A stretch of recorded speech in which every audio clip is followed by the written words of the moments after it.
Hi, who's ever here?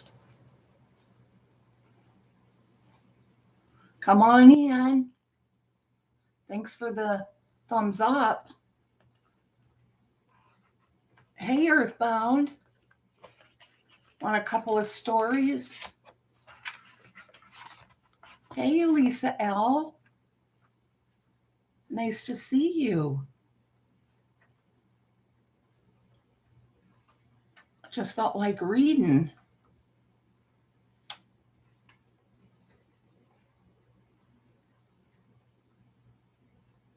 I am doing well. I hope you are too.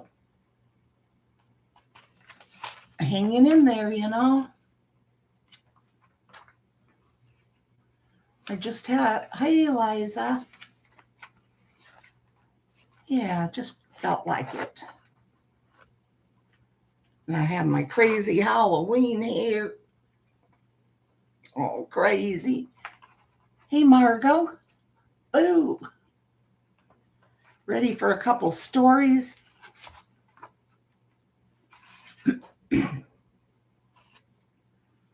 We're going, I hope you are too. Trick or treat, trick or treat. We got some spirits of the past. I'm going to read from the Reminisce magazine. Okay. This is called In Honor of the Season, Readers Share True Tales of Ghostly Encounters. This one's called Edna's at It Again. Previous resident refuses to rest in peace. Sounds like it might be a good little story. They have a little drawing here. Looks like she's going up and down the stairs.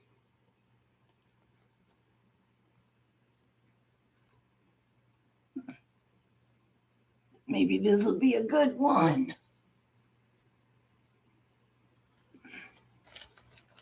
Oh, and look what we have on the back of this. Anybody remember him? And who the little kids would be? I remember having a witch mask just like that. I really do. I'm pretty sure. You guys know who that is, right? Right here.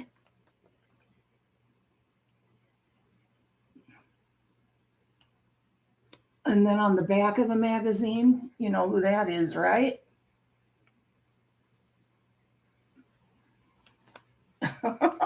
Yep. And who's the little girl on the back, Lisa?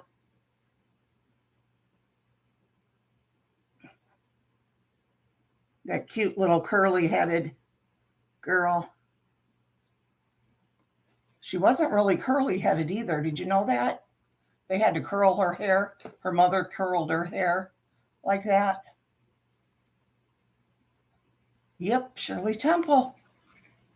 Okay. My childhood home was a great place to grow up, if you didn't mind the resident ghost. I don't think she was happy that our rambunctious family had taken over her house. Each of us experienced eerie happenings. Yeah, I read that before, Lisa. Lights went off and on by themselves. Voices and footsteps were heard when no one was there. Pictures fell off the wall, and empty glass bottles sitting on the floor would suddenly fall over with a loud crash. Hey, well, Lisa.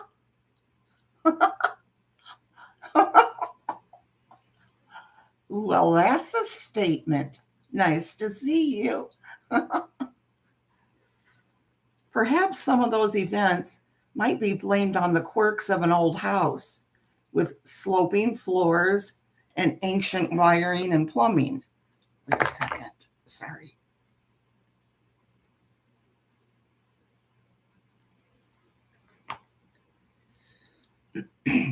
Then Mom found out that the previous owner had inherited the house when his elderly relative Edna died there. Thereafter, whenever something weird happened in the house, we would yell, "Knock it off, Edna," and the activity would stop. One day, my sister and her friend decided to walk home from school for lunch.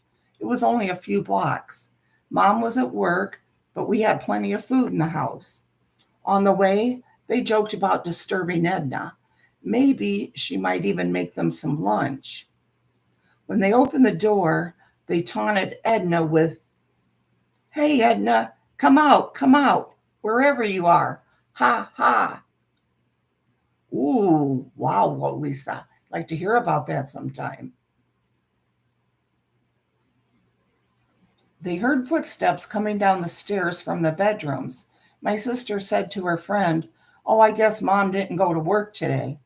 She opened the door at the bottom of the stairs, and the footsteps abruptly stopped. No one was there. The two girls ran all the way back to school and never went home for lunch again. A few years later, after we had moved out of that place, Mom ran into the new owner. "Is the ghost still there?" she asked. Startled, the man said, "Yes. It bothers my wife more than me," he said. "It pushes her or taps her on the shoulder. It freaks her out." Mom advised him to yell, "Knock it off, Edna." The man promised to try it. We heard nothing more about it, so I assumed it worked. And that was by, who wrote that? Give the lady her credit. Oh, it's Denise Theory. She's from Alexandria, Kentucky. This little short story is called "We're Used to It."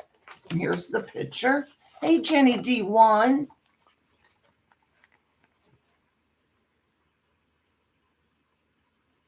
So it looks like somebody's sitting in their living room reading, and someone's looking from the bookcase. Look at those eyes. I swear that reminds me of my haunted house too, Lisa. When we lived in one, I'm not joking either. I've talked about it before. We're Used to It. Balls That Bounce, Books That Fly by Jenny Horan, Elgin, Illinois. We grew up in a house that was built in 1888. Mom has lived there more than 60 years. We often had items go missing for a while, and then they would suddenly show up on the table. No one could explain why. I would hear a ball bouncing in the attic as though someone had dropped it. Then I'd hear the footsteps of someone walking to the ball to pick it up and drop it again. One night, Mom and I were reading some of the old letters Dad had written during the war when a book flew out of the shelf onto the floor. On the shelf, near where the book had been, was a G.I. Joe toy. Oh, Lisa. Oh, I definitely want to hear about that. My siblings and I got used to these strange occurrences when we were growing up and weren't afraid. I'm more afraid of live people on the streets than dead ones in the house. Well, that's all she's going to tell us about that. Okay, here's one. The next one, it's called Pappy's Gift. Okay, Lisa. A visit from beyond settles a family dispute. This one's from Fred Richardson, Protem, Missouri. Joe, my dad, and his father, Pappy, had a special bond. After Pappy died, Dad claimed he often felt his father's presence. In 1957, several years after Pappy's death, my grandmother, Bo, married a man named Fred. This was funny in a way because Pappy's living brother, for whom I was named, was also called Fred. So we had 3 Freds at the table when we all gathered to play cards. All seemed to be going well with the newlyweds until the new Fred's son began to pressure his father to put his house in the son's name. The son objected to his 79-year-old father marrying my 78-year-old grandmother. Fred assured Bo that he had written a new will to protect her in case he died before her, and the issue appeared to be settled. Then Pappy came back on the scene.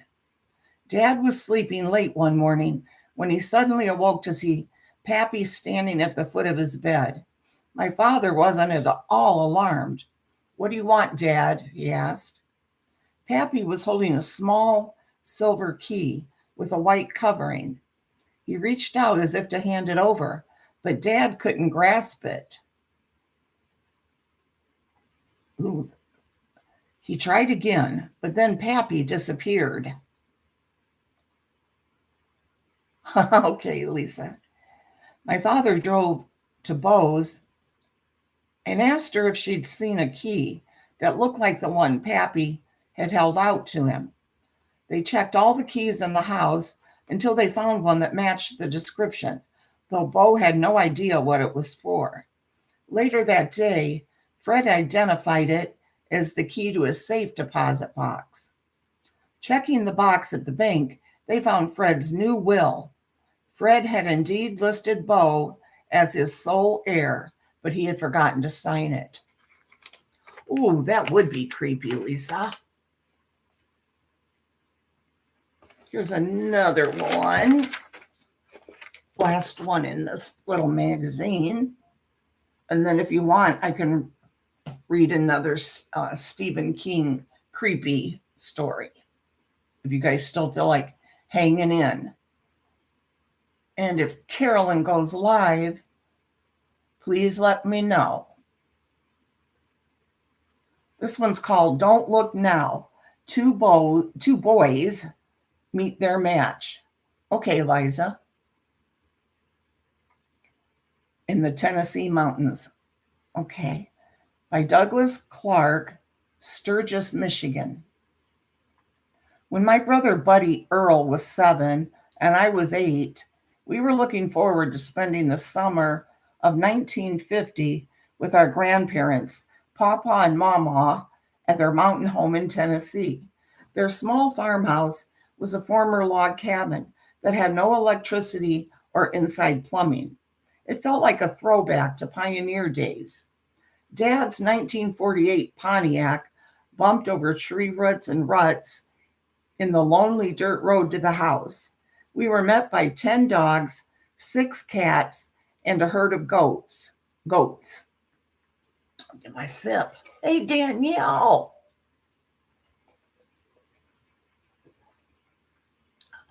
Nice to see you on this Halloween evening. Halloween night. Woo!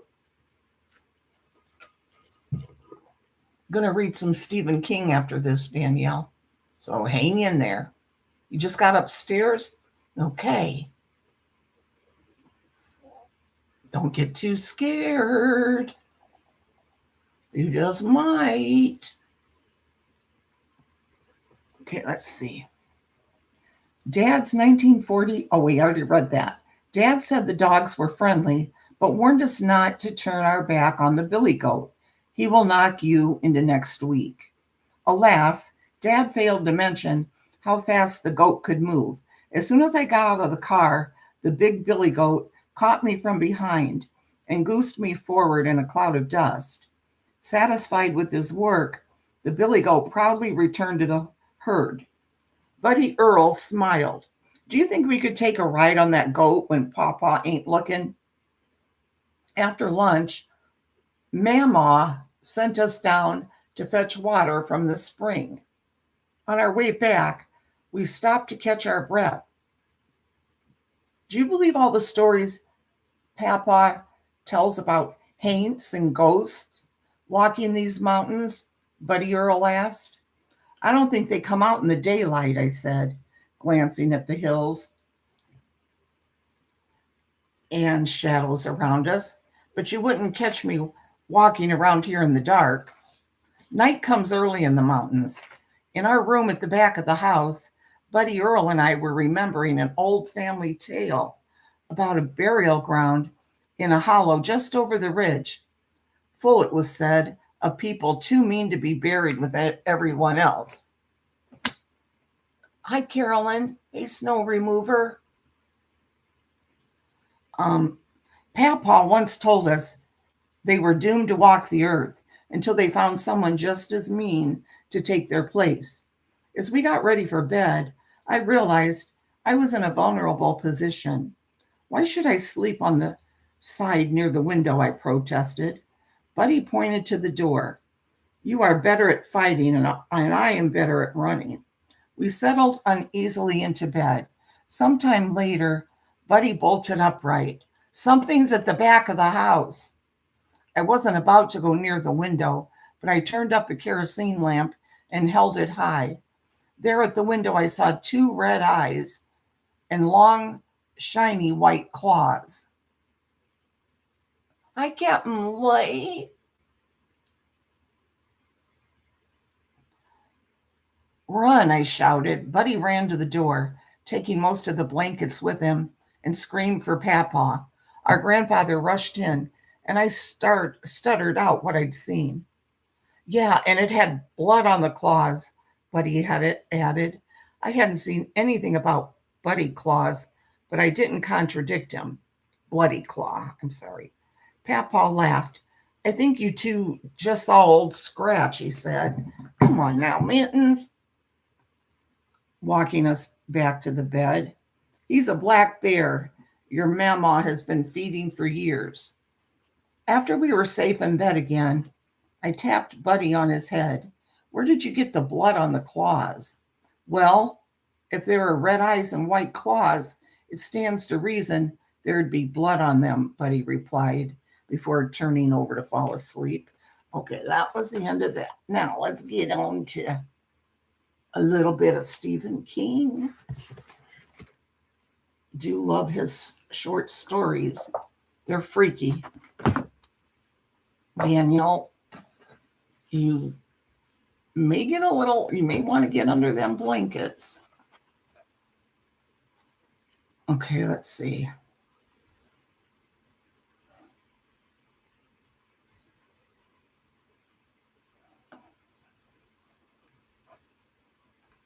All right, there was a couple I looked at a few nights ago that I thought might be good. Hold on, let me find them.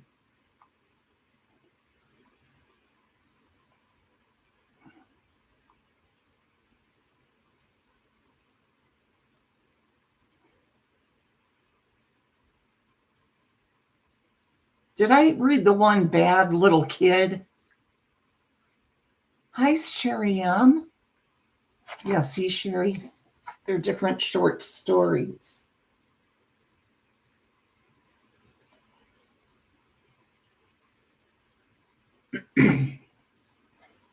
The Bazaar of Bad Dreams.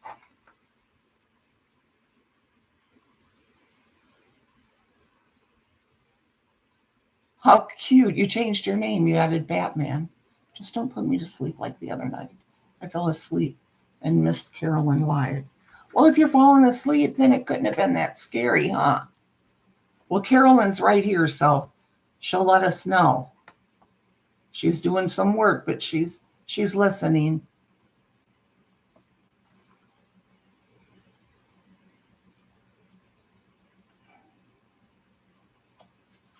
Let's see what this one is like.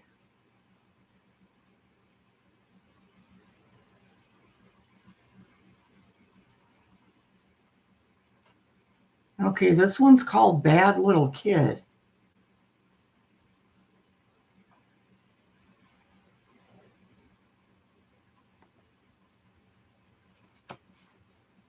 The prison was 20 miles from the nearest small city on an otherwise empty expanse of prairie where the wind blew almost all the time.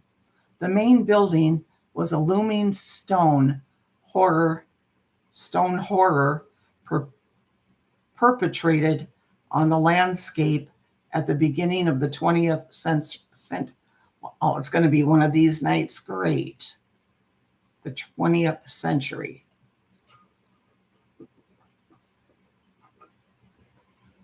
Growing from either side were concrete cell blocks built one by one over the previous 45 years, mostly with federal money that began flowing during the Nixon years and just never stopped. There will be a test after this. At some distance from the main body of the prison was a smaller building. The prisoners called this adjunct Needle Manor. Jutting from one side of it was an outdoor corridor, 40 yards long, 20 feet wide, and enclosed in heavy chain link fencing, the Chicken Run. Each Needle Manor inmate, currently there were 7, was allowed 2 hours in the Chicken Run each day. Some walked, some jogged. Most simply sat with their backs against the chain link, either staring up at the sky or looking at the low, grassy ridge that broke the landscape a quarter of a mile to the east. Sometimes there was something to look at. More often, there was nothing. Almost always there was the wind. For 3 months of the year, the Chicken Run was hot. The rest of the time it was cold. In the winter, it was frigid. The inmates usually chose to go out even then. I love prison stories.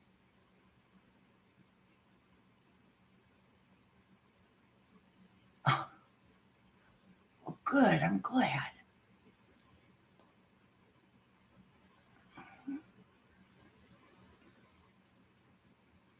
I have to just look at I can't look at the chat or I get messed up here. I'll lose my groove. The inmates usually chose to go out even then. There was the sky to look at after all, birds, sometimes deer feeding along the crest of that low ridge, free to go where they pleased. At the center of Needle Manor was a tiled room containing a Y-shaped table and a few rudimentary pieces of medical equipment. Set in one wall was a window with drawn curtains. When pulled back, they disclosed an observation chamber no bigger than the living room of a suburban tract house with a dozen hard plastic chairs where guests could view the wide-shaped table. On the wall was a sign reading, "Keep silent and make no gestures during the procedure." There were an even dozen cells in Needle Manor. Beyond them was a guard room.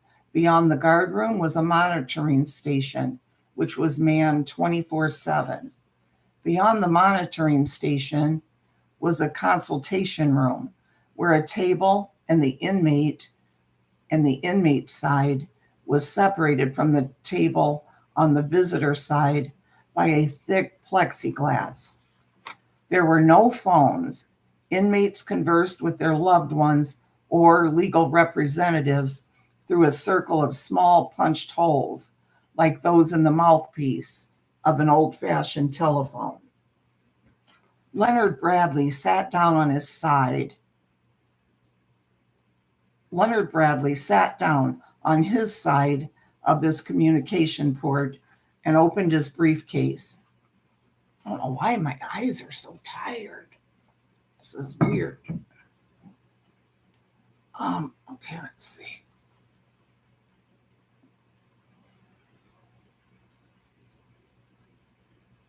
He put a yellow pad. Hey, Christine. Scary Stephen King story. I bet, Danielle.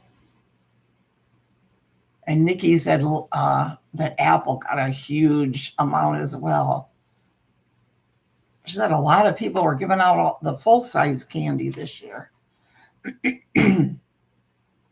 He put a yellow legal pad and a Uniball pen on the table. Then he waited. The second hand on his watch made 3 revolutions and started a 4th before the door leading to the inner regions of Needle Manor opened with a loud clack of withdrawing bolts. Bradley knew all the guards by now. This one was McGregor, not a bad guy. He was holding George Halas by the arm. Halas's hands were free, but a steel snake of chain rattled along the floor between his ankles.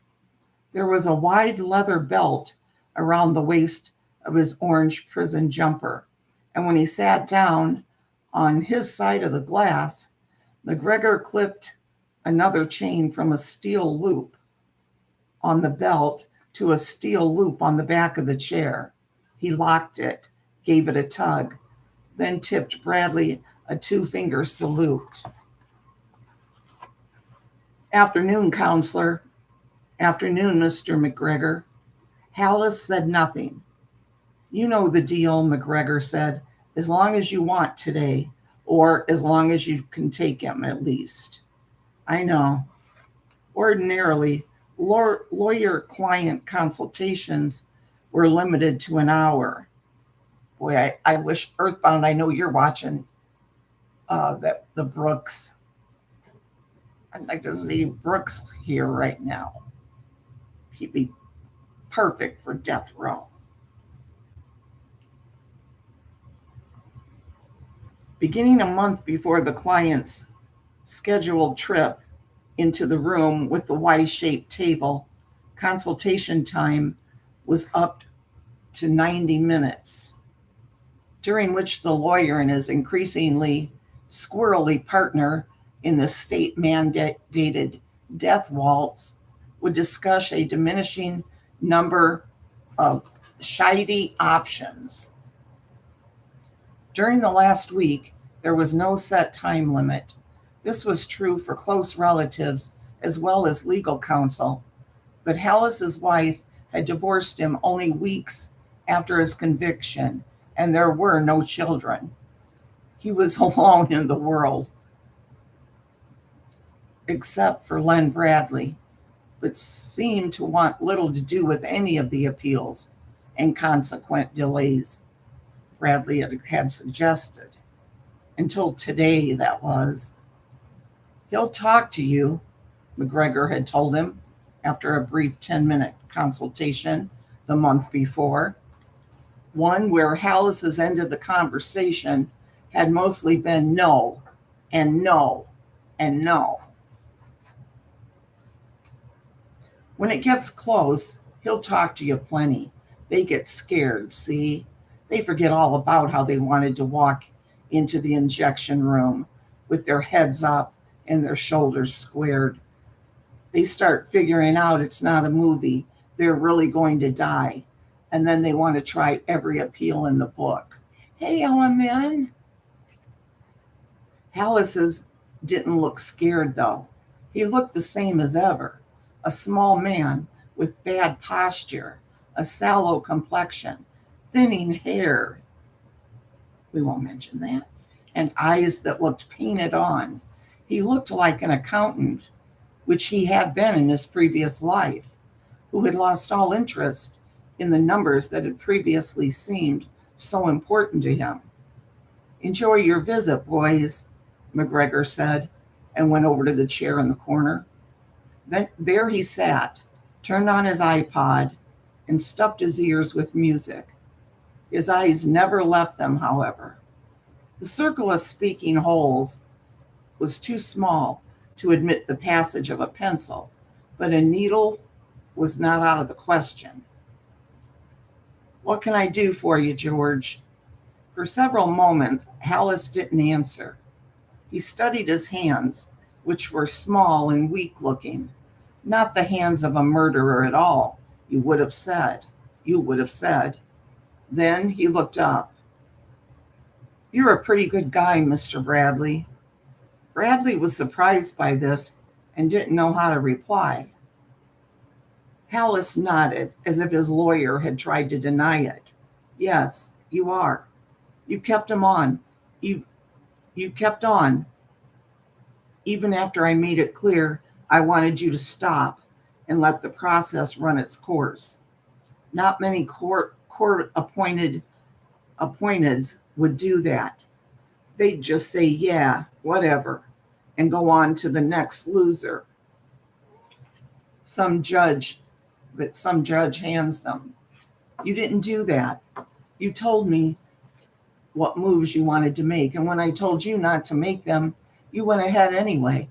If not for you, I would have been in the ground a year ago. We don't always get what we want, George. Hallis smiled briefly. Nobody knows that better than me, but it hasn't been all bad. I can admit that now, mostly because of the chicken run. Are you having fun? I like going out there. I like the wind on my face, even when it's a cold wind. I like the smell of the prairie grass, or seeing the day moon in the sky when it's full, or deer. Sometimes they jump around there on the ridge and chase each other. I like that. Makes me laugh out loud sometimes. Life can be good. It can be worth fighting for. Some lives, I'm sure, not mine, but I admire the way you fought for it just the same. I appreciate your dedication. So I'm going to tell you what I wouldn't say in court and why I've refused to make any of the usual appeals, although I couldn't stop you from making them for me. Appeals made without the appellant's participation don't swing much weight in the state's courts or the higher ones. You've also been very good about visiting me, and I appreciate that too. Few people would show kindness to a convicted child murderer, but you have to me. Ugh, child murderer. No, Christine, we never get them here. I hate that. Most years we haven't been home, but now that I'm home, nobody ever comes anyway. It's a dead end street. Stop now. Come on, quit. Mittens.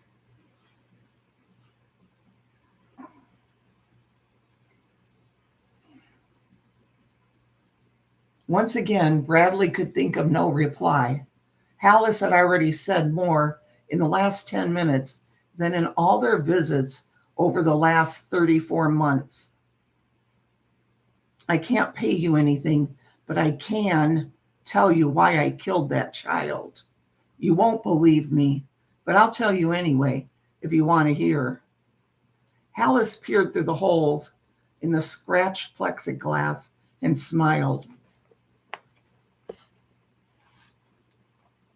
You do, don't you? Because you're troubled by certain things. The prosecution wasn't, but you are. Well, certain questions have occurred, yes. But I did it. I had a .45 revolver, and I emptied it into that boy. There were plenty of witnesses, and surely you know that the appeals process would simply have dragged out the inevitable for another 3 years, or 4, or 6, even if I had participated fully. The questions you have pale before the bald fact of premeditated murder. Isn't that so? Bald fact, isn't it bold fact? I guess I don't know. We could have argued diminished mental capacity. Bradley leaned forward, and that's still possible. It's not too late, even now, not quite. The the insanity defense is rarely successful after the fact, Mr. Bradley. He won't call me Len, Bradley thought, not even after all this time. He'll go to his death calling me Mr. Bradley. Rarely isn't the same as never, George. No, but I'm not crazy now, and I wasn't crazy then. I was never more sane. Are you sure you want to hear the testimony I wouldn't give in court? If you don't, that's fine, but it's all I have to give. Of course I want to hear, Bradley said. He picked up his pen, but ended up not making a single note.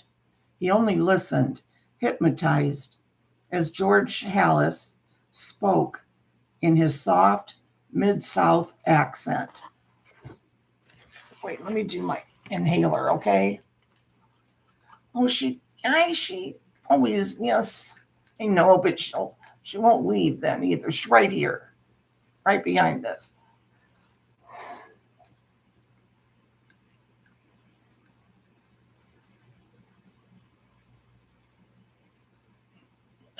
I'm a bad kitty mom right now. Kids don't do this. Stay in school.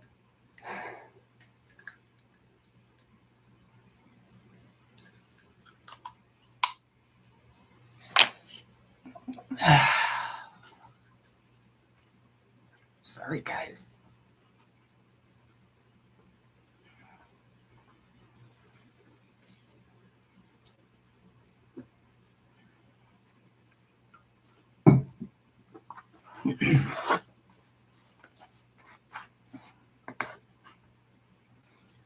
My mother, who was healthy all her short life, died of a pulmonary embolism 6 hours after I was born.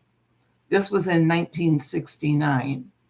It must have been a genetic defect, but because she was only 22.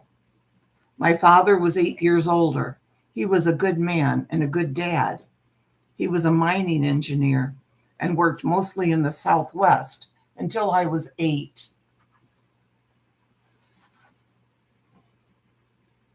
A housekeeper traveled around with us. Her name was Nana McCarthy, and I called her Mama Nani. She was black. I suppose he slept with her, although when I slipped into her bed, which I did on many mornings, she was always alone. It didn't matter to me one way or the other. I didn't know what black had to do with anything. She was good to me. She made my lunches and read me the usual bedtime stories when my father wasn't home to do it.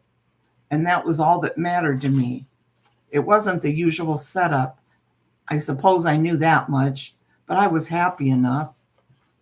In 1977, we moved to East Talbot, Alabama, not far from Birmingham.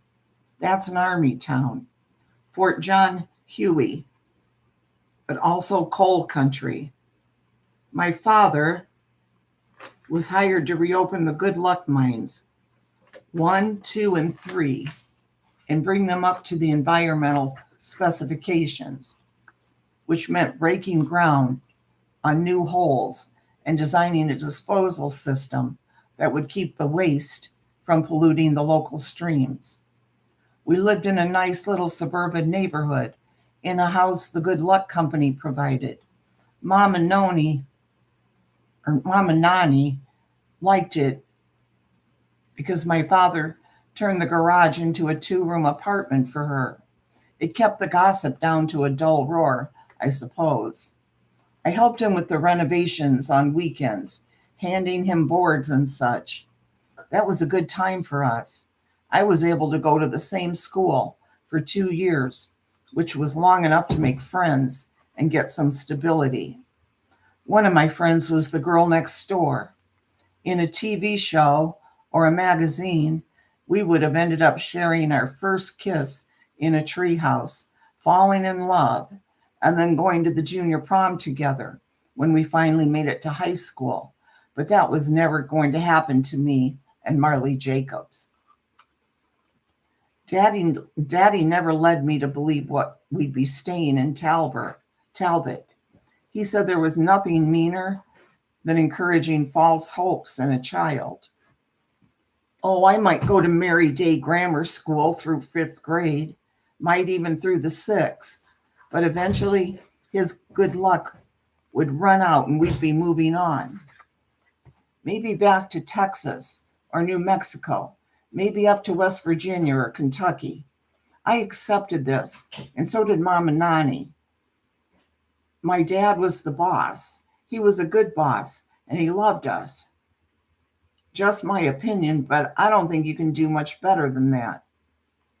The second thing had to do with Marley herself. She was, well, these days, people would call her mentally challenged. But back then, the folks in our neighborhood just said she was soft in the head. You could call that mean, Mr. Bradley, but looking back on it, I think it's just right. Poetic, even. She saw the world that way, all soft and out of focus. Sometimes, often even, that can be better. Again, just my opinion. We were both in third grade when I met her, but Marley was already 11. Wow, 11 and third. Well, okay, yeah. All right. We were both promoted to the fourth grade the next year, but in her case, it was just so they could keep moving her along through the system. That's how things worked in places like Talbot back then. And it wasn't like she was the village idiot.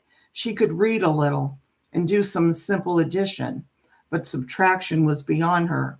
I tried to explain it every way I knew how, but she was just never going to get it. We never kissed in a tree house, never kissed at all, but we always held hands when we walked to school in the morning and back in the afternoon. I imagine we looked damn funny because I was a shrimp and she was a big girl, at least 4 inches taller than me, and already getting her breasts. It was her who wanted to hold hands, not me, but I didn't mind. I didn't mind that she was soft-headed either. I would have in time, I suppose, but I was only 9 when she died, still in an age when kids accept pretty much everything that's put before them. I think that's a blessed way to be. If everyone was soft in the head, do you think we'd still have wars? Balls, we would. Hey, Doors. If we'd lived another half-mile out, Marley and I would have taken the bus. But since we were close to the Merry Day, 6 or 8 blocks, we walked. Mom and Nani would hand me my bag lunch and smooth down my colic and tell me, "You be a good boy now, Georgie," and send me out the door. Marley would be waiting outside her door, wearing one of her dresses or jumpers, with her hair done up in pigtails and ribbons, and her lunchbox in her hand. I can still see that lunchbox. It had Steve Austin on it, the $6 million man. Her mama would be standing in the doorway, and she'd say, "Hey now, Georgie." And I'd say, "Hey now, Mrs. Jacobs." And she'd say, "You children be good." And Marley would say, "We'll be good, Mama." And then Marley would take hold of my hand, and off we'd go down the sidewalk. We had the first couple of blocks to ourselves, but then the other kids would start streaming in from Rudolph Acres. That was where a lot of Army families lived because it was cheap, and Fort Huey was only 5 miles north on Highway 78. We must have looked funny, the pipsqueak with his sack lunch, holding hands with the beanpole, banging her Steve Austin lunchbox against one scabby knee, but I don't remember anyone making fun or teasing. I suppose they must have from time to time, kids being kids and all. But if so, it was the light kind that doesn't mean much. Mostly, once the sidewalk filled up, it was boys saying stuff like, "Hey now, George, you want to play pickup after school?" Or girls saying, "Hey now, Marley, ain't those hair ribbons some pretty?" I don't remember anyone treating us bad, not until the bad little kid. One day after school, Marley didn't come out and didn't come out.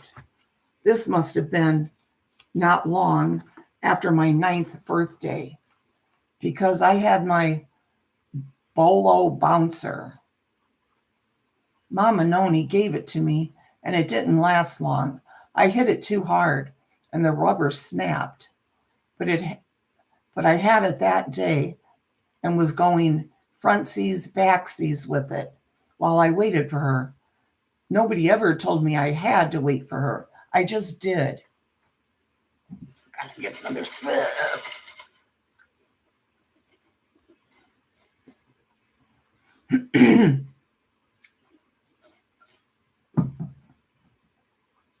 Finally, she came out and she was crying. Her face was all red and there was snot coming out of her nose. I asked her what was wrong, and she said she couldn't find her lunchbox. She ate her lunch out of it, same as always, she said, and put it back on the shelf in the cloakroom next to Kathy Morris's pink Barbie lunchbox, just like she always did. But when the going home bell rang, it was gone. Somebody stole it, she said. No, somebody just moved it, and it'll be there tomorrow, I said. You stop your fussing and stand still. Now, you got a mess. Mama Noni, I don't know if it's Nani or Noni, always made sure I had a hanky when I left the house, but I wiped my nose on my sleeve like the other boys because a hanky seemed kind of sissy. So it was still clean and still folded when I took it out of my back pocket and wiped the snot off her face with it. She stopped crying and smiled and said it tickled. Then she took my hand and we walked on toward home, just like always, her talking 6 licks to the dozen. I didn't mind because at least she'd forgotten her lunchbox. Pretty soon, all the other kids were gone, although we could hear them laughing and skylarking their way back to Rudolph Acres. Marley was chitter-chattering along like always, anything that came into her head. I let it wash over me, saying yeah and uh-huh and hey, mostly thinking about how I'd change into my old corduroys as soon as I got back, and if Mom and Nani didn't have any chores for me. I'd get my glove and run down to the Oak Street playground and get in on the pickup game that went on there every day until mom started yelling it was supper time. This is when we heard someone hollering at us from the other side, from the other side of School Street. Only it was less like a voice and more like a donkey bray.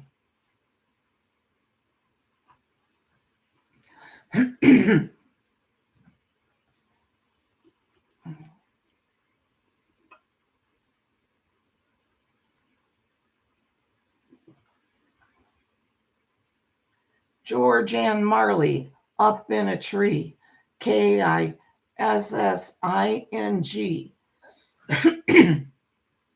We stopped. There was a kid over there standing by a hackberry bush. I'd never seen him before, not at Merry Day or anywhere else.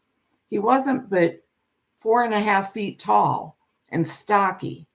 He had on gray shorts that went down all the way to his knees and a gray sweater with orange stripes.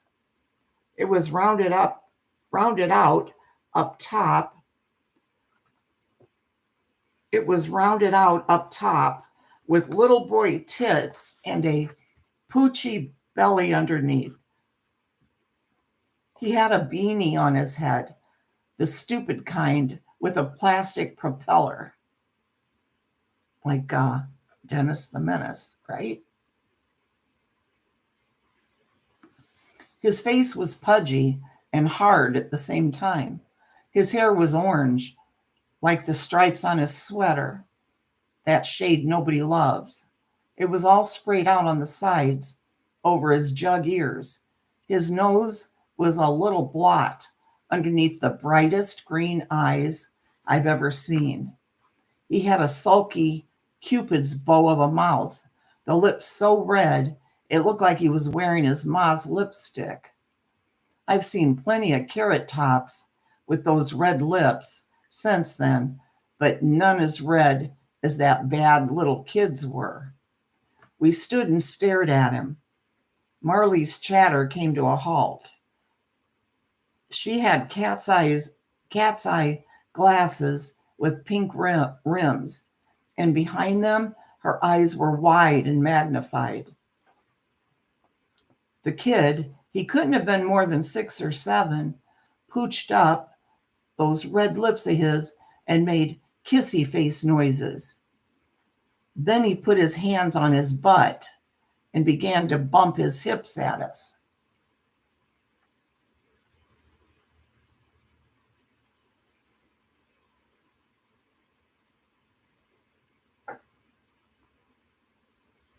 Shinedown? Oh, okay, Doors. Hope I can remember. I'll try to remember. Maybe write it in the comment after this is over. Okay? Thanks. George and Marley up in a tree.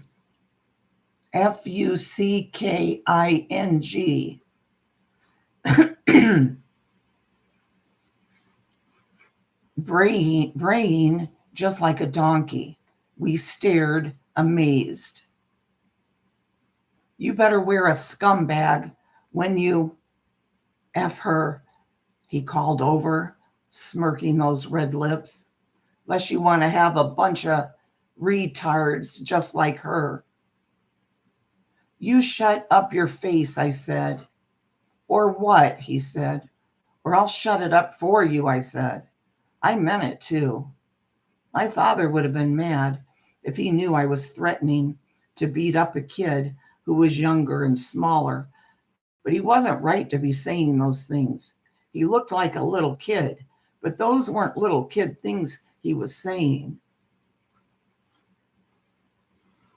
He said, I don't want to say it. Blank my dink, D-I-N-K. A face, he said, and then stepped behind the hackberry bush.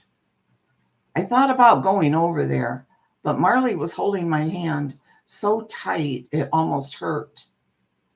I don't like that boy, she said. I said I didn't like him either, but to never mind. Let's go home, I said. But before we could start walking again, the kid came back out from behind the hackberry bush, and he had Marley's Steve Austin lunchbox in his hands. He held it up. Lose something, F-wit, he said, and laughed. Laughing wrinkled up his face and made it like a pig's face. He sniffed at the box and said, I guess it must be yours, 'cause it smells like blank. Like retarded blank. Give me that, it's mine, Marley yelled. She let go of my hand.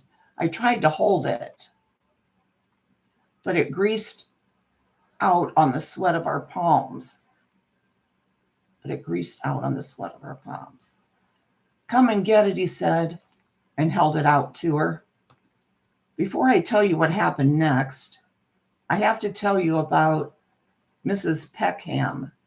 She was the first grade teacher at Mary Day. I didn't have her because I went to the first grade in New Mexico, but most of the kids in Talbot did. Marley, too, and they all loved her. I loved her, and I only had her for playground when it was her turn to be monitor. If there was kickball, boys against the girls, she was always the pitcher for the girls' team. Sometimes she'd whip one in front of the other. Sometimes she'd whip one in from behind her back, and that made everyone laugh. She was the kind of teacher you remember 40 years later because she could be kind and jolly, but still make even the antsy pantsy kids mind. She had a big old Buick Roadmaster, sky sky blue, and we used to call her Pokey Peckham because she never drove it more than 30 miles an hour, always sitting bolt straight up behind the wheel with her eyes squinted. Of course, we only saw her drive in the neighborhood, which was a school zone, but I bet she drove pretty much the same way when she was on 78, even on the interstate. She was careful and cautious. She would never hurt a child, not on purpose. She wouldn't. Marley ran into the street to get her lunchbox. The bad little kid laughed and threw it at her. It hit the street and broke up. Her thermos bottle fell out and rolled. I saw that sky blue roadmaster coming and yelled for Marley to look out, but I wasn't really worried because it was only Pokey Peckham, and she was still a block down, going slow as ever. Hi, Nicole.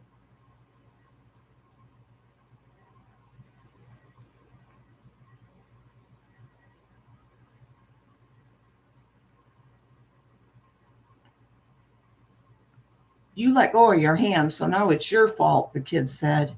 He was looking at me and grinning, his lips drawn back so I could see all his little teeth. He said, "You can't hold on to nothing, dink sucker." He stuck out his tongue and blew a raspberry at me. Then he stepped back behind the bush.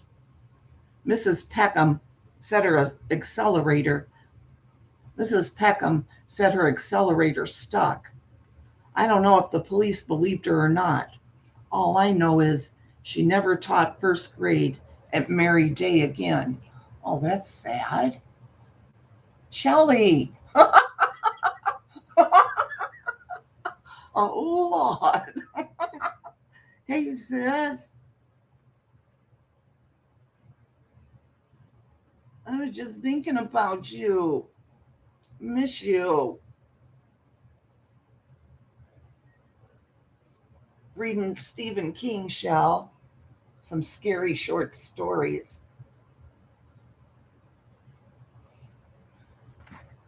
How was work today? Was it good?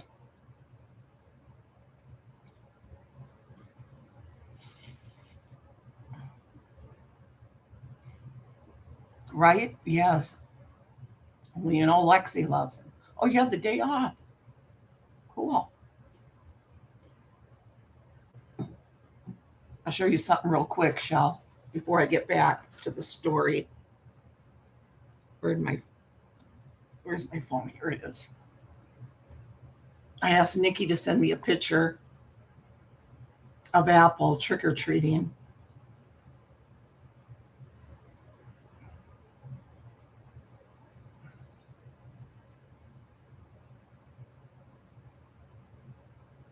So she sent me this.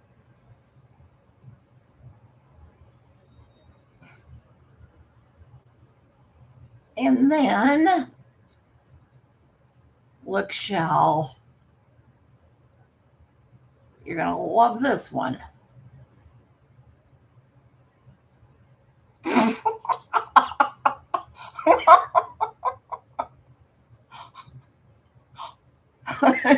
Shell.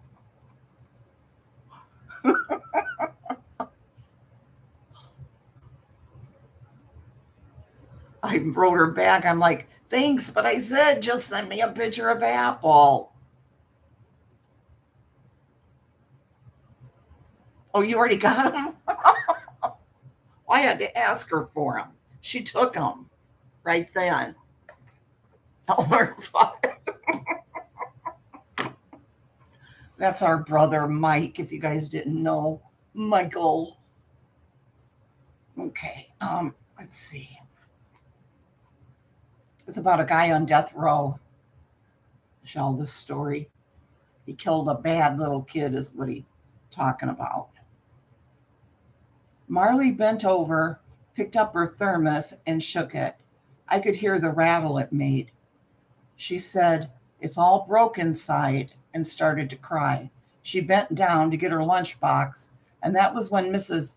Peckham's gas pedal must have stuck because the engine roared and her Buick just leaped down the road like a wolf on a rabbit. Marley stood up with the lunchbox clutched to her chest in one hand and the broken thermos bottle in the other, and she saw the car coming, and she never moved. Maybe I could have pushed her out of the way and saved her, or maybe if I'd run out into the street, I would have gotten hit too. I don't know, because I was as frozen as she was. I just stood there. I didn't even move when the car hit her. Not even my head moved.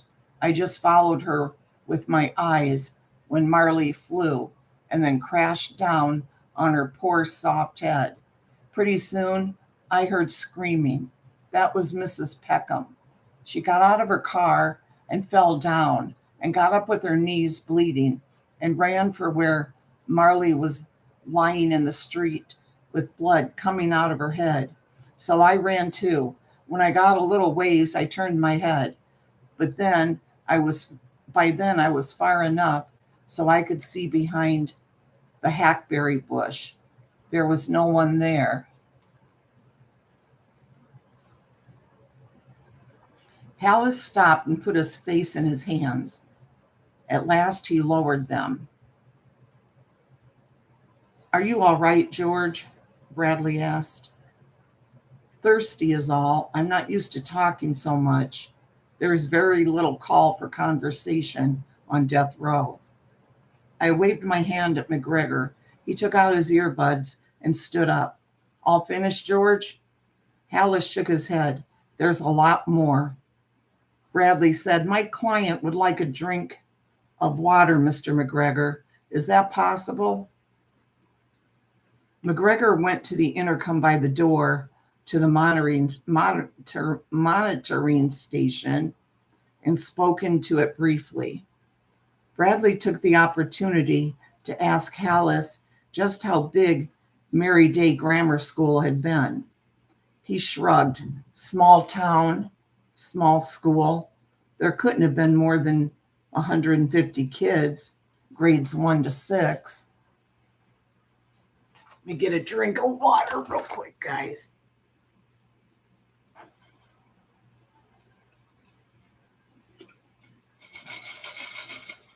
Are you guys liking this story so far?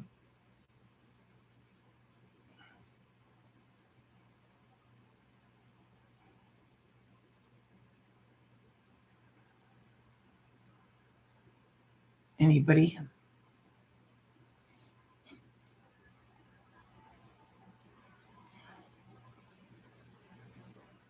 Anybody?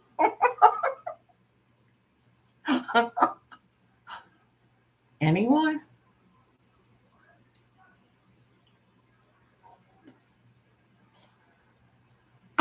Lisa's loving it. Yes, we got 2, 3.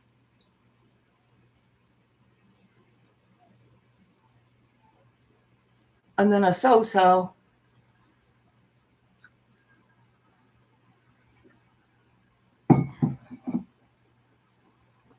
I like it.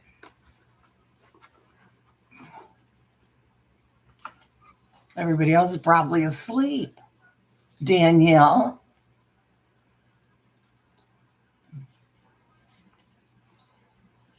Carolyn.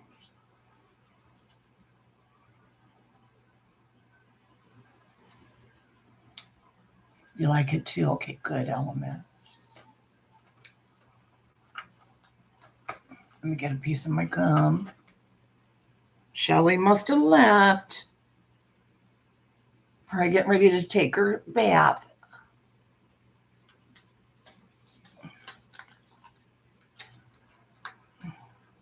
Hold on a minute, guys. Danielle. Nicole. Carolyn.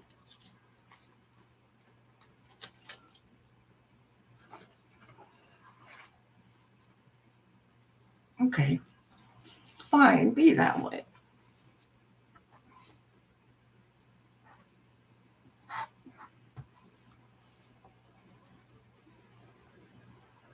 The door of the monitoring room opened. A hand appeared holding a paper cup. I was just asking if you're liking the story so far, Danielle. See if you're paying attention.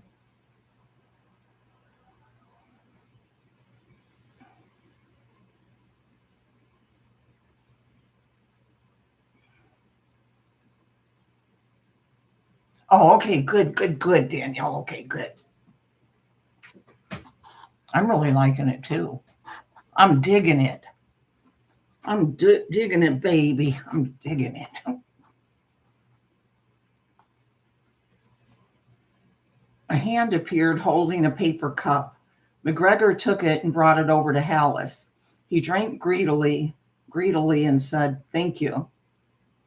"Very welcome," McGregor said. He went back to his chair, replaced the earbuds, and once more lost himself in whatever he was listening to. And this kid, the bad little kid, was a carrot top, a real carrot top, hair like a neon sign. So if he'd gone to your school, you would have recognized him. Yes. But you didn't, and he didn't? No, I never saw him there before, and never afterward. So how did he get the Jacob's lunchbox? Jacob girl's lunchbox? I don't know, but there's a better question. What would that be, George? How did he get away from that hackberry bush? There was nothing but lawn on either side. He was just gone. George, yes? Are you sure there really was a kid? Her lunchbox, Mr. Bradley. It was in the street. I don't doubt that, Bradley thought, tapping his uniball on his legal pad. It would have been if she'd had it all along. Or here was a nasty thought, but nasty thoughts were par for the course when you were listening to the BS story of a child killer. Maybe you had her lunchbox, George. Maybe you took it from her and threw it into the street to tease her. Bradley looked up from his pad and saw his client's expression that what he was thinking might as well have been on a teletype strip going across his forehead. He felt his face warming up. Do you want to hear the rest, or have you already made up your mind? Not at all, Bradley said. Continue, please. Hallis drank the rest of his water and took up his tale. For 5 years or more, I dreamed about that bad little kid with the carroty hair. Night, Doors. Have your friends come. Tell your friends, head on over. This is the happening place to be. There ain't no more happening place here on YouTube than right here in this little corner.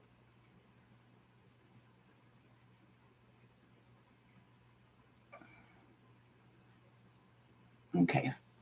For 5 years or more, I dreamed about that bad little kid with the carroty hair and the beanie cap. But eventually the dreams went away. Eventually I got to a place where I believed what you must believe, Mr. Bradley, that it was just an accident, that Mrs. Peckham's accelerator really did stick, as they sometimes will. And if there was a kid over there teasing her, well, kids do tease sometimes, don't they? My dad finished his job for the Good Luck Company, and we moved up to Eastern Kentucky, where he went to work doing much the same thing as he had in Alabama, only on a grander scale. Plenty of mines in that part of the world, you know. We lived in the town of Ironville long enough for me to finish high school. In my sophomore year, just for a lark, I joined the drama club. People would laugh if they knew, I suppose. A little mousy fellow like me who had made a living doing tax returns for small businesses and widows, acting in things like quote unquote no exit. Talk about Walter Mitty. But I did, and I was good. Everyone said so. I thought I might even have a career in acting. I knew I was never going to be a leading man, but someone has to play the president's economic advisor, or the bad guy's second in command, or the mechanic who gets killed first in the first reel of a movie. I knew I could play parts like that, and I thought people might actually hire me. I told my dad I wanted to major in drama when I got to college. He said, "Okay, great, go for it. Just make sure you have something to fall back on." I went to Pitt, where I majored in theater arts and minored in business administration. Nose itching. Nose itching means you're getting company. You don't want company? Unless it's a trick-or-treater. Oh, wait, no, it's 11 at night. Forget that. Don't want a trick-or-treater. The first play I was cast in was She Stoops to Conquer, and that's where I met Vicki Abington. I was Tony Lumpkin, and she was Constant Neville. She was a beautiful girl with masses of curly blonde hair, very thin and high-strung. Far too beautiful for me, I thought, but eventually I got up enough nerve to ask her out for coffee. That was how it began. We sat for hours in Nordy's. That's the hamburger joint in Pitt Union, and she'd pour out all her troubles, which mostly had to do with her dominating mother, and tell me about her ambitions, which were all about the theater, especially serious theater in New York. 25 years ago, there still was such a thing. I knew she got pills at the Nordenberg Wellness Center, maybe for anxiety, maybe for depression, maybe for both. But I thought, that's just because she's ambitious and creative. Probably most really great actors and actresses take those pills. Probably Meryl Streep takes those pills, or did before she got famous in The Deer Hunter. And you know what? Vicki had a great sense of humor, which is something many beautiful women seem to lack. Oh, I have a sense of humor, though. Not all of us beautiful women don't have a sense of humor.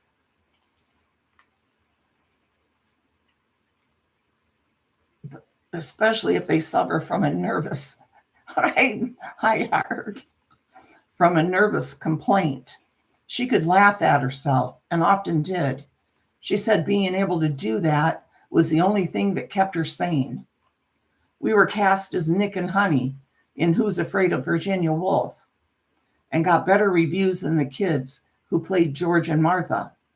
After that, we weren't just coffee buddies, we were a couple.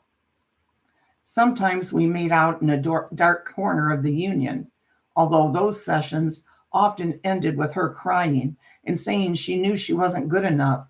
She'd fail at acting, just like her mother said she would. One night, this was after the cast party for Death Trap, our junior year, we had sex. It was the only time. She said she loved it. It was wonderful, but I guess it wasn't. Not for her anyway, because she'd never do it again.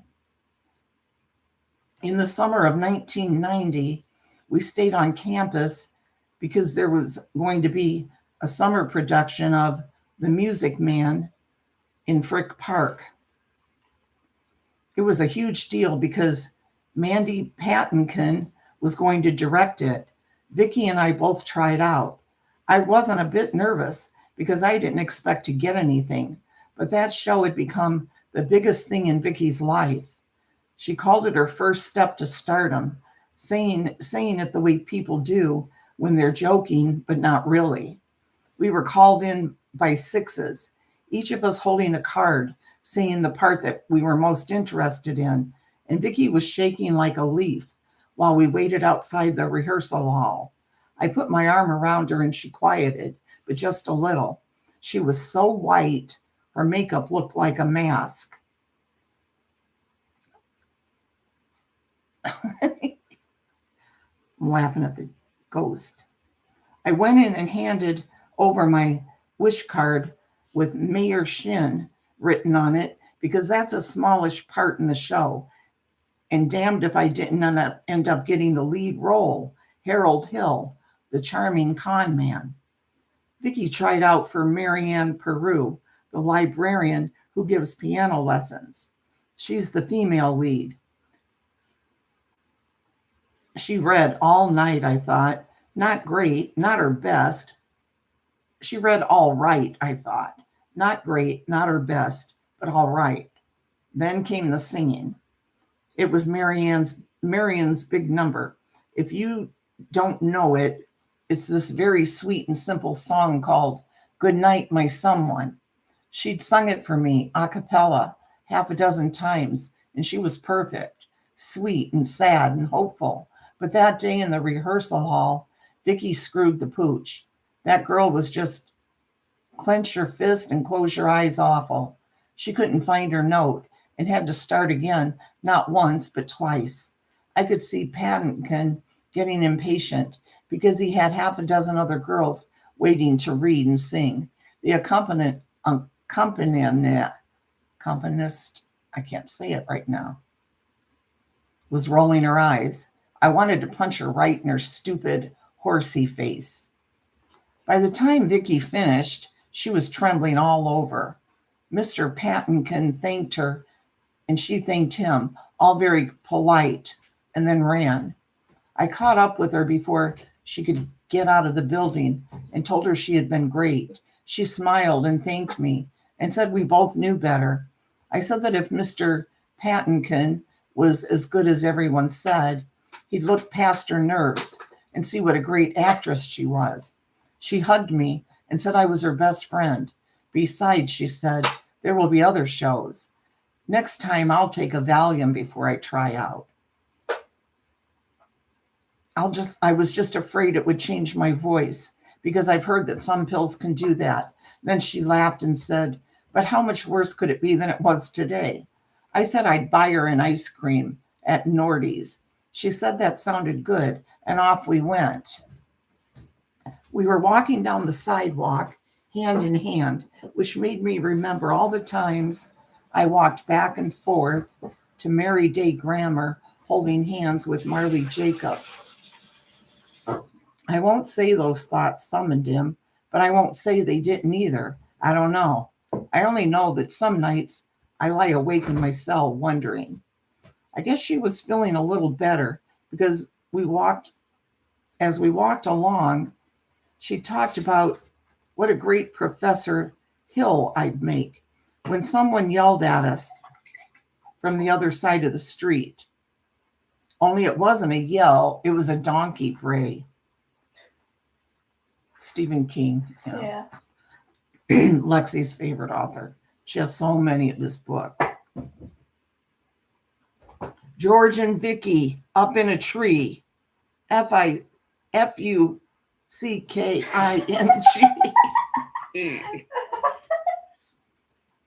It was him, the bad little kid.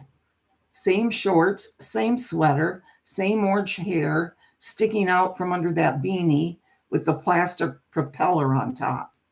Over 10 years had passed, and he hadn't aged a day.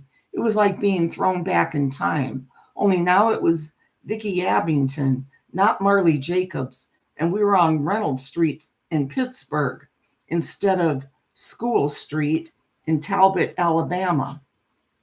What in the world? Vicky said. Do you know that boy, George? Well, what was I going to say to that? I didn't say anything. I was so far beyond surprise, I couldn't even open my mouth. Hi, Tammy. You act like shite, and you sing worse, he shouted. Crows sing better than you do, and you're ugly. Ugly Vicky is what you are. She put her hands over her mouth, and I remember how big her eyes were and how they were filling up with tears all over again.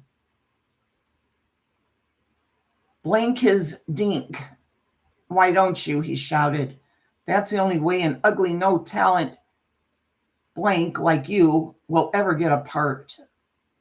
I started for him, only it didn't feel real. It felt like it was all happening in a dream. It was late afternoon, and Reynolds Street was full of traffic, but I never thought of that. Vicky did, though. She caught me by the arm and pulled me back. I think I owe her my life because a big bus went past only a second or two later, blaring its horn. Don't, she said. He's not worth it, whoever he is. There was a truck right behind the bus, and once they were both by us, we saw the kid running up the other side of the street with his big A jouncing. He got to the corner and turned it, but before he did, he shoved down the back of his shorts, bent over, and mooned us. Vicky sat down on a bench, and I sat down beside her.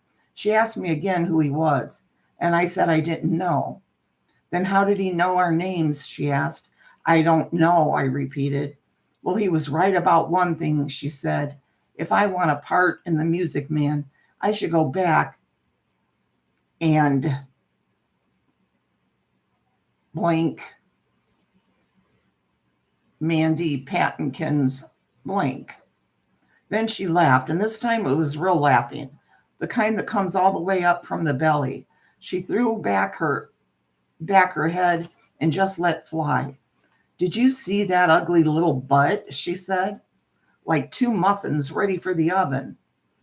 That got me going. We put our arms around each other and put our heads together cheek to cheek and really howled. I thought we were okay, but the truth of it, you never see these things at the time, do you? Is that we were both hysterical. Me, because it was the same kid from all those years ago. Vicky, because she believed what he said, that she was no good. And even if she was, she'd never be able to get on top of her nerves enough to show it. I walked her back to Fudgy Acres, this big old apartment house that rented exclusively to young women, whom we still called co-eds then. And she hugged me and told me again that I would make a great Harold Hill. Something about the way she said that worried me, and I asked if she was all right. She said, of course I am, silly, and went running up the walk. That was the last time I saw her alive. Hello, Ellen Hinrichs. We have the same birthday? Oh, wow, cool. May the 4th. Thanks for coming to listen. We got a little language in this, kind of rated R, but Stephen King,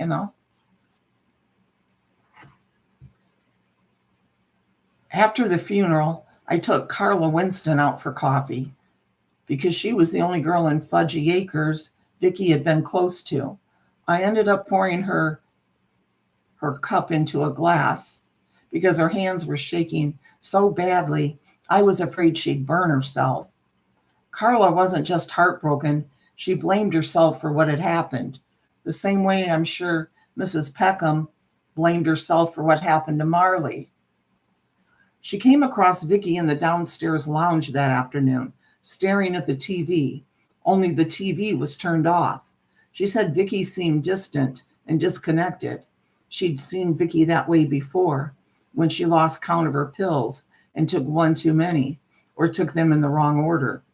She asked if Vicky wanted to go to the wellness center and get looked at. Vicky said no, she was fine. It had been a hard day, but she'd be feeling better very soon. There was a nasty little kid, Vicky told Carla. I effed up my tryout, and this kid started ragging on me. That's too bad, Carla said. George knew him, Vicky said. He told me he didn't, but I could tell he did. Do you want to know what I think? Carla said sure. By then she was positive Vicky had screwed up her meds, smoked some dope, or both. I think George put him up to it, she said, for a tease. But when he saw how upset I was, he was sorry and tried to make the kid stop, only the kid wouldn't. Carla said, that doesn't make sense, Vic. George would never tease you about a part. He likes you. Vicky said, that kid was right, though. I might as well give up. At this point in Carla's story, I told her the kid had nothing to do with me. Carla said I didn't even have to tell her that. She knew I was a good guy and how much I cared for Vicky. Then she started to cry. It's my fault, not yours, she said. I could see she was screwed up, but I didn't do anything. And you know what happened? That's on me too, because she didn't really mean to. I'm sure she didn't. How long is this? It's good, but it's going on for a while.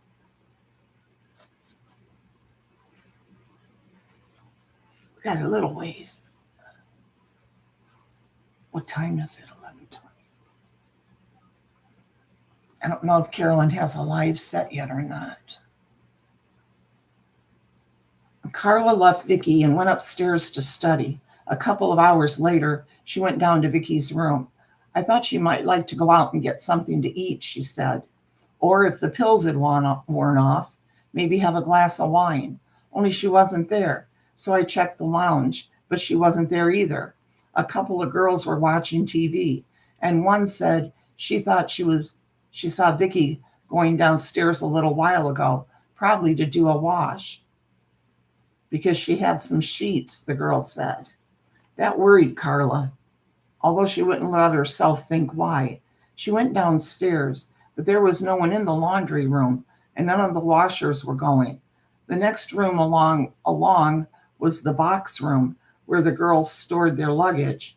She heard sounds from there, and when she went in, she saw Vicky with her back to her.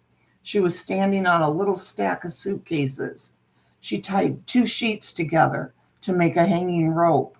One end was noosed around her neck. Oh, the other was tied to an overhead pipe. But the thing was, Carla told me, there were only 3 suitcases and plenty of slack in the sheets. If she'd meant business, she would have used one sheet and stood some girl's trunk end on end. It was only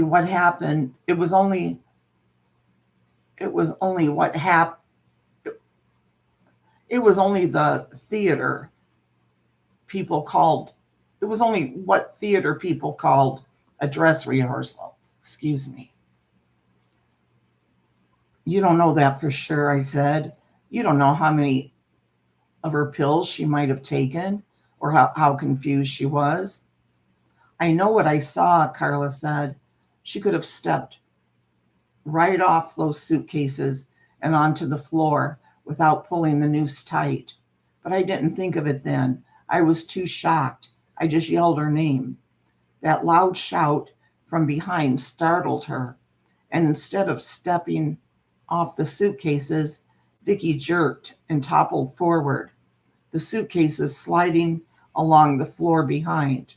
She would have hit the concrete floor smack on her belly, Carla said, but there wasn't that much slack in her rope. She still might have lived if the knot holding the 2 sheets together had given way, but it didn't. Her falling weight pulled the noose tight and yanked her head up hard. I heard the snap when her neck broke, Carla said. It was loud, and it was my fault. Then she cried and cried and cried. I got her out of the coffee shop and into a bus shelter on the corner. I told her over and over again that it hadn't been her fault, and eventually she stopped crying. She even smiled a little. She said, "You're pretty persuasive, George." What I didn't tell her, because she wouldn't have believed it, was that my persuasiveness came from absolute certainty.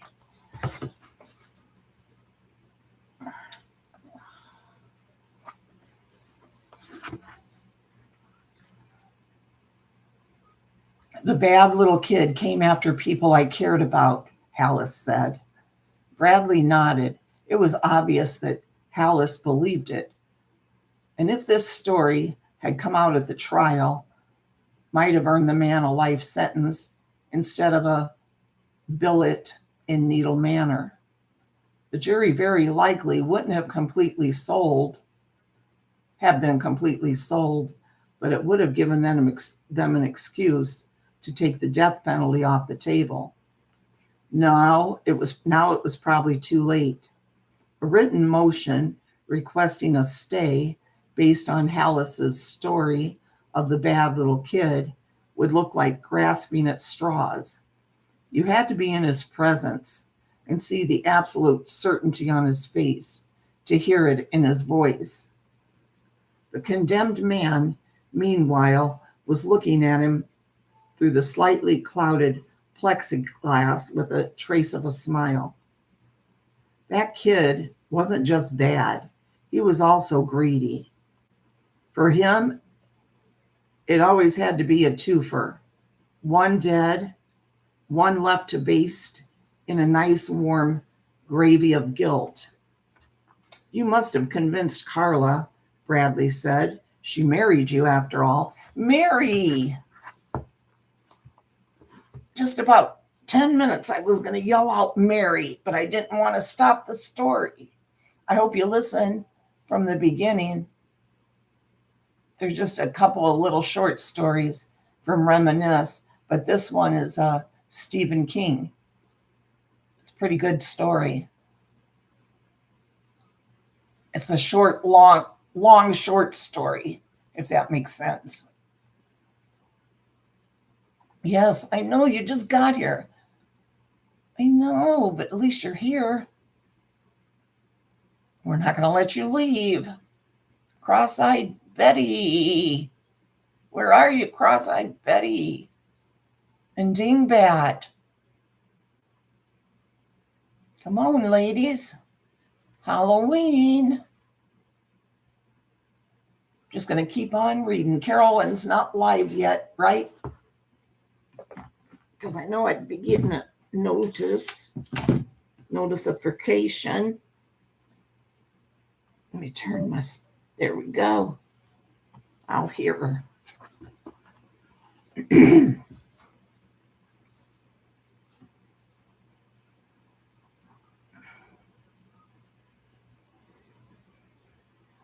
I never convinced her completely. Right, Nicole, I'm looking too. But let me know, okay? I never convinced her completely, and she never believed in the bad little kid at all. If she had, she would have been at the trial, and we'd still be married. He stared through the barrier at Bradley, his eyes dead level.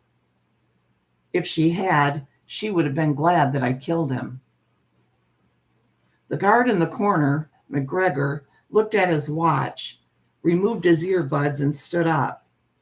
I don't want to hurry you along, counselor, but it's 11:30, and pretty soon your client has to be back in his cell for the midday count. I don't see why you can't count him right here, Bradley said, but mildly. It didn't do to get on the mean side of any guard, and although McGregor was one of the better ones, Bradley was sure he had a mean side. It was a requirement for men charged with overseeing hard cons. You're looking at him after all. Rules are rules, McGregor said, then raised his hand as if to stifle a protest Bradley hadn't made. I know you're entitled to as much time as you want this close to his date. So if you want to wait around, I'll bring him back after the count. He'll miss his lunch, though, and probably you will, too. They watched McGregor return to his seat and once more replace his earbuds. When Hallis turned back to the plexi barrier, there was more than a trace of a smile on his lips. Hell, you could probably guess the rest. Although Bradley was sure he could, he folded his hands on his blank legal pad and said, "Why don't you tell me anyway?" I declined the part of Harold Hill and dropped out of drama club. I had lost my taste for acting. During my final year at Pitt, I concentrated on my business classes, especially accounting, and Carla Winston. The year I graduated, we were married. My father was my best man. He died 3 years later. One of the mines he was responsible for was in the town of Louisa. That's a little south of Ironville, where he still lived with Nana McCarthy, Mama Nani, as his quote unquote housekeeper. The mine was called Fair Deep. One day, there was a rockfall in its second parlor. Bless you. Which was about 200 feet down. Not serious. Everyone got out fine. But my father went down with a couple of company guys from the front office to look at the damage and try to figure out how long it would take to get things up and running again. He never came out. None of them did. "That boy keeps calling," Nana said later. She had always been a pretty woman, but in the year after my father died, she bloomed out in wrinkles and dewlaps. Her walk turned into a shuffle, and she hunched her shoulders whenever anyone came into the room, as if she expected to be struck. It wasn't my father's death that did it to her. It was the bad little kid. Mary, this is called The Bad Little Kid. He keeps calling. He calls me a N bitch. But I don't mind that. I've been called worse. That kind of thing rolls right off my back. What doesn't is him saying it happened because of the present I gave your father. Those boots. That can't be true, can it, Georgie? It had to have been something else. He had to have been wearing his felts. He never would have gotten his felts. He never would have forgotten his felts after a mine accident, even one that didn't seem serious. I agreed, but I could see the doubt eating into her like acid. The boots were Trailman specials. She gave them to him for his birthday, not 2 months before the explosion in Fair Deep. They must have set her back at least $300, but they were worth every penny. Knee-high, leather as supple as silk, but tough. They were the kind of boots a man could wear all of his life and then pass on to his son. Hobnail boots, you understand. And nails like that can strike sparks on the right surface, just like flint on steel. My dad never would have worn nail boots into a mine where there might be methane or fire damp. And don't tell me he could have just forgotten. Not when he and those other two were toting respirators on their hips and wearing oxygen bottles on their backs. Even if he had been wearing the specials, Mama Nani was right. He would also have been wearing felts over them. She didn't need me to tell her. She knew how careful he was. But even the craziest idea can work its way into your mind if you're lonely and grief-stricken and someone keeps harping on it. It can wriggle in there like a bloodworm and lay its eggs. And pretty soon, your whole brain is squirming with maggots. I told her to change her phone number, and she did. But the kid got the new one and kept calling, telling her my father had forgotten what he had on his feet. And one of those hobnails struck a spark. And there went the old ball game. Never would have happened if you hadn't given him those boots. You stupid black bee. That's the kind of thing he said, and probably worse that she wouldn't tell me. Finally, she had the phone taken out altogether. I told her she had to have a phone. Oh, that's a train. Living by herself like she did, but she wouldn't hear of it. She said, sometimes he calls in the middle of the night, Georgie. You don't know how it is, lying awake and listening to the telephone ring and knowing it's that child. What kind of parents he has to let him do such things? I can't imagine. Unplug it at night, I said. She said I did, but sometimes it rings anyway. Oh.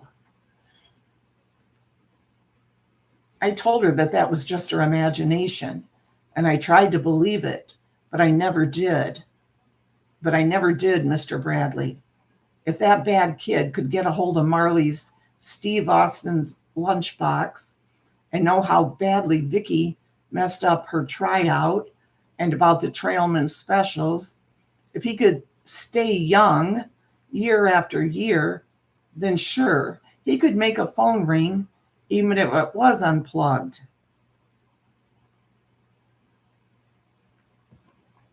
Let's see. Bible says the devil was set free to roam the earth, that God's hand would not stay him. I don't know if that bad little kid was the devil, but I know he was a devil. Nor do I know if an ambulance call could have saved Mama Nani. I always do that. All I know is that when she had her heart attack, she couldn't call for one because the phone was gone. She died alone in her kitchen. A neighbor lady found her the next day. Carla and I went to the funeral, and after Nani was laid to rest, we spent the night in the house she and my father had shared. I woke up from a bad dream just before daybreak and couldn't get back to sleep. When I heard the newspaper flop on the porch, I went to get it and saw the flag was up on the mailbox. I walked down to the street in my robe and slippers and opened it. Inside, there was a beanie with a plastic propeller on top. I fished it out, and it was hot, like the person who'd just taken it off was burning up with fever. Touching it made me feel contaminated, but I turned it over and looked inside. It was greasy with some sort of hair oil, the old-fashioned stuff hardly anyone uses anymore. There were a few orangey hairs sticking in it. There was also a note, printed the way a kid might do it, the letters all crooked and slanting downhill. The note said, and all in capitals, by the way, "Keep it, I have another one." I took the GD thing inside, tweezed between my thumb and index finger. That was as much as I wanted to touch it, and stuck it in the kitchen wood stove. I put a match to it, and it went up all at once. Kaploomp. The flames were greenish. When Carla came down, half an hour later, she sniffed and said, "What's that awful smell? It's like low tide." I told her it was most likely the septic tank out back, full up and needing to be pumped, but I knew better. That was the stink of methane, probably the last thing my father smelled before something sparked and blew him and those two others to kingdom come. By then, I had a job with an accounting firm, one of the biggest independents in the Midwest. And I worked my way up the ladder pretty quickly. I find that if you come in early, leave late, and keep your eye on the ball in between, that just about has to happen. Carla and I wanted kids, and we could afford them, but it didn't happen. She got her visit from the Cardinal every month, just as regular as clockwork. We went to see an OB in Topeka, and he did all the usual tests. He said we were fine, and it was too early to talk about fertility treatments. He told us to go home, relax, and enjoy our sex life. So that's what we did. And 11 months later, my wife's visits from the cardinal stopped. Oh, I hope this isn't going where. No. She had been raised Catholic and stopped going to church when she was in college. But when she knew for sure she was pregnant, she started going again and dragged me with her. We went to St. Andrew's. I didn't mind. If she wanted to give God the credit for the bun in her oven, that was okay with me. She was in her sixth month when the miscarriage happened. Because of the accident, that wasn't really an accident. The baby lived for a few hours, then died. It was a girl. Because she needed a name, we named her Helen, after Carla's grandmother. The accident happened after church. When Mass was over, we were going to have a nice lunch downtown, then go home, where I'd watch the football game. Carla would put her feet up and rest and enjoy being pregnant. She did enjoy it, Mr. Bradley, every day of it, even early on when she was sick in the mornings. I saw the bad little kid as soon as we came out. Same baggy shorts, same sweater, same little round boy tits, and poochy belly. The beanie I found in the mailbox was blue, and the one he was wearing when we came out of the church was green, but it had the same kind of plastic propeller. I'd grown from a little boy to a man with the first threads of gray. I'd grown from a little boy to a man with the first threads of gray in his hair, but that bad little kid was still 6 years old, 7 at most. Ew, wouldn't that be creepy if this really happened? He was standing back a little way. There was another kid in front of him, an ordinary kid, the kind who would grow up. He looked stunned and afraid. He had something in his hand. It looked like the ball on the end of the bolo bouncer Mom and Nani gave me all those years ago. Go on, the bad little kid said. Unless you want me to take back that $5 I gave you. I don't want to, the ordinary kid said. I done changed my mind. Carla didn't see any of this. She was standing at the top of the steps and talking to Father Patrick, telling him she'd enjoyed his homily. It had given her so much to think about. Those steps were granite, and they were steep. I went to her arm, I think, but maybe not. I went to take her arm, I think, but maybe not. Maybe I was just frozen, the way I was when Vicky and I saw that kid after her lousy tryout for the Music Man.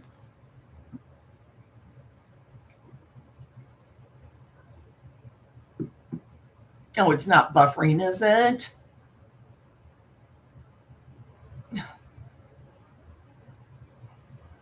Please tell me, is it okay? It's okay now? Okay, good. Okay. I know it's been messing up my internet because it says I've used up the amount for October. It's because we've got Isaiah here constantly 24/7 playing on his gaming computer. And then they said, as I looked it up, said the smart TVs are still using your internet even when it's not on. Okay, let's see.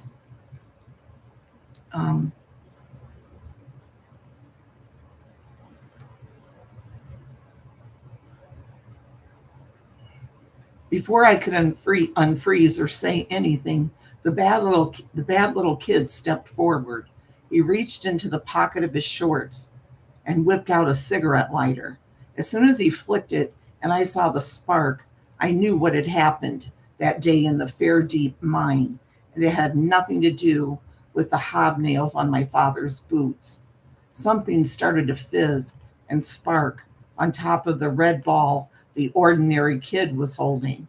He threw it just to get rid of it, and the bad little kid laughed, except it was a really deep, snotty chuckle.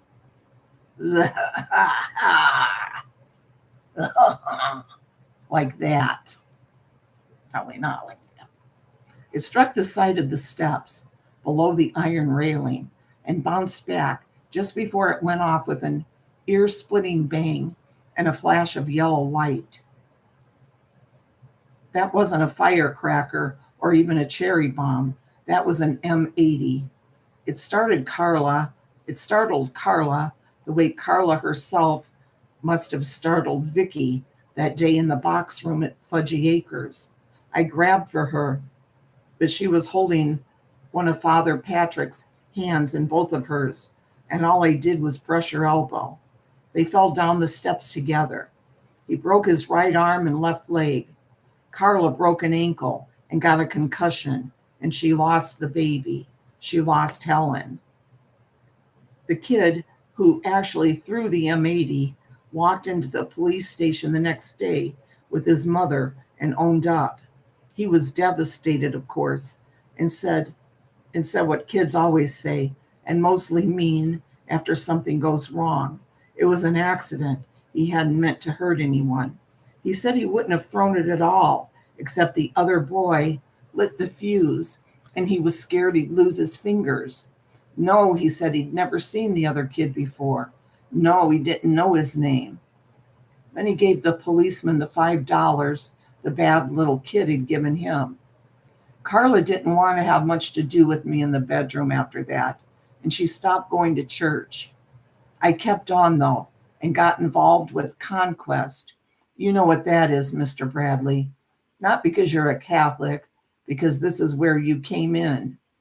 I didn't bother with the religion part. They had Father Patrick for that, but I was happy to coach the baseball and touch football teams. I was always there for the cookouts and the campouts. I got a D code on my driver's license so I could take the boys to swim meets, amusement park fun days, and teen retreats in the church bus, and I always carried a gun. The .45 I bought at Wise Pawn and Loan, you know, the prosecution's Exhibit A, I carried that gun for 5 years, either in the glove compartment of my car or in the toolbox of the Conquest bus. When I was coaching, I carried it in my gym bag. Carla came to dislike my work with Conquest because it took up so much of my free time. When Father Patrick asked for volunteers, I was always the first one to raise my hand. I'd have to say she was jealous. You're almost never home on weekends anymore, she'd said. I'm starting to wonder if you might be a little queer for those boys. Probably I did seem a little queer because I made a habit of picking out special boys and giving them extra attention, making friends with them, helping them out. It wasn't hard. A lot of them came from low-income families. Usually, the single parent in those homes was a mom who had to work one minimum wage job or even 2 or 3 to keep food on the table. If there was a... Oh, here we go. Okay, let's see.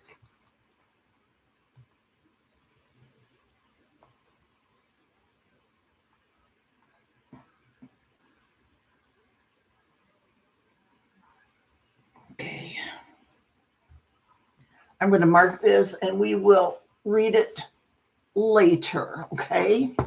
We got 1, 2, 3, 4, 5, 6, 6.5 pages, okay? I don't know. I'm thinking maybe LMN, but we will finish, okay? I'm thinking maybe. I don't know, though. It's Stephen King, you know. I hope not, because he sounds like a good kid. I mean, good kid. You know what I mean, the guy. Okay, guys, I'll be lurking. I'll be there.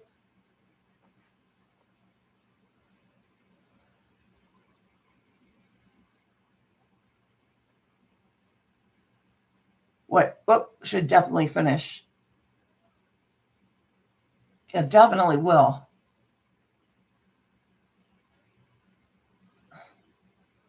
I don't really have 6 more pages. Is going to take a while, I think.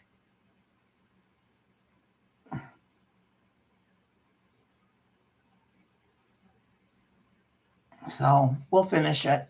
Love ya. See ya. Thanks for coming.